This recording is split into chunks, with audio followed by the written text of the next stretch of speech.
Sa San Mateo Rizal po kami, kilala na din po kasi yung side namin, which is yung Autida na mahihilig po ang kumanta. Since 3 years old po, nag-start po akong kumanta. And then, nakitaan po ako ng potential ng papa ko since yung family po kasi ng papa ko is more on music po talaga. Ang laging bilin lang po sa akin ng papa ko na kahit saan po makarating itong career ko, ayaw na ayaw lang po talaga niya na lalaki po yung ulo ko. Since si mama po is OFW, malayo po siya, na i-remind ako lagi na sige i-pursue ko po kung saan ako, kung ano pong career yung gusto ko. Pangarap ko po talaga maging isang artist, music artist po. Naglo-look forward po talaga ako na sana po talaga yung career ko po na to is mag-success po. Hi, I'm Ish Autida, 17 years old from San Mateo Rizal. Ish Autida. Hello po. Hi, Ish. Dito tayo sa baba, Ish. Galing naman ni Ish. Ang taas. Alamin natin kung nagalingan kaya ang ating inampalan. Nag-enjoy ako sa performance mo. Yung boses mo, hindi mo kaboses si Miss Rosel Nava, pero meron kang same effect. Yung very sweet, yung pagiging vulnerable ng isang babae, yung fragile, parang ganon. Which kailangan sa kanta na to. Yung unang line pa lang, kahit na nagmumukhang tanga, kahit sinasaktan ako, umiiyak ako, yung voice quality mo, nabibigyan niya ng buhay yung message ng song. Kasi nandun nga yung effect na vulnerable.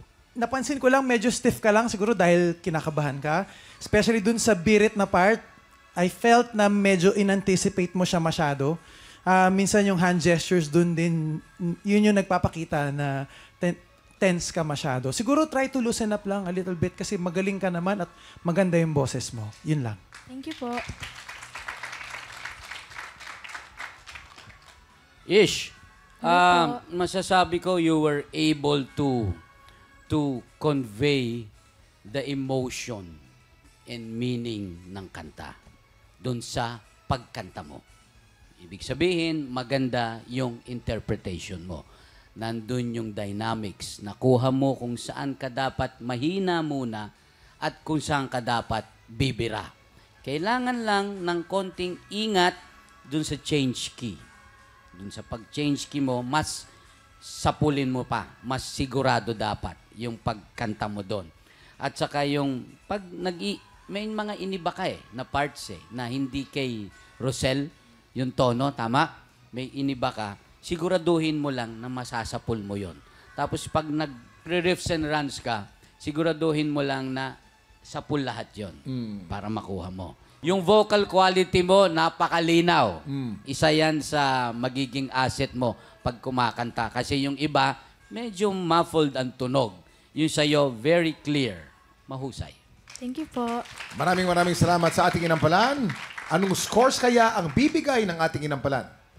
Ish, ito ang stars ko for you.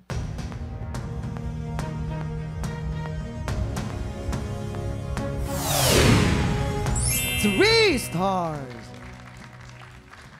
Ish, ang stars na bibigay ko sa'yo ay...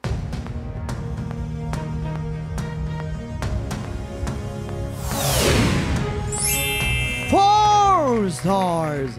Mamaya na po natin ipapakita mga scores ni Renz. So far po si Lemuel ay meron pong 6 stars at si Ish naman ay merong 7 stars. Labang ka ng isa. Sinong kalahok kaya ang hahamon sa ating kampiyon ngayon? Tutukan yan sa pagbabalik ng tanghalan ng kampiyon dito sa TikTok Club!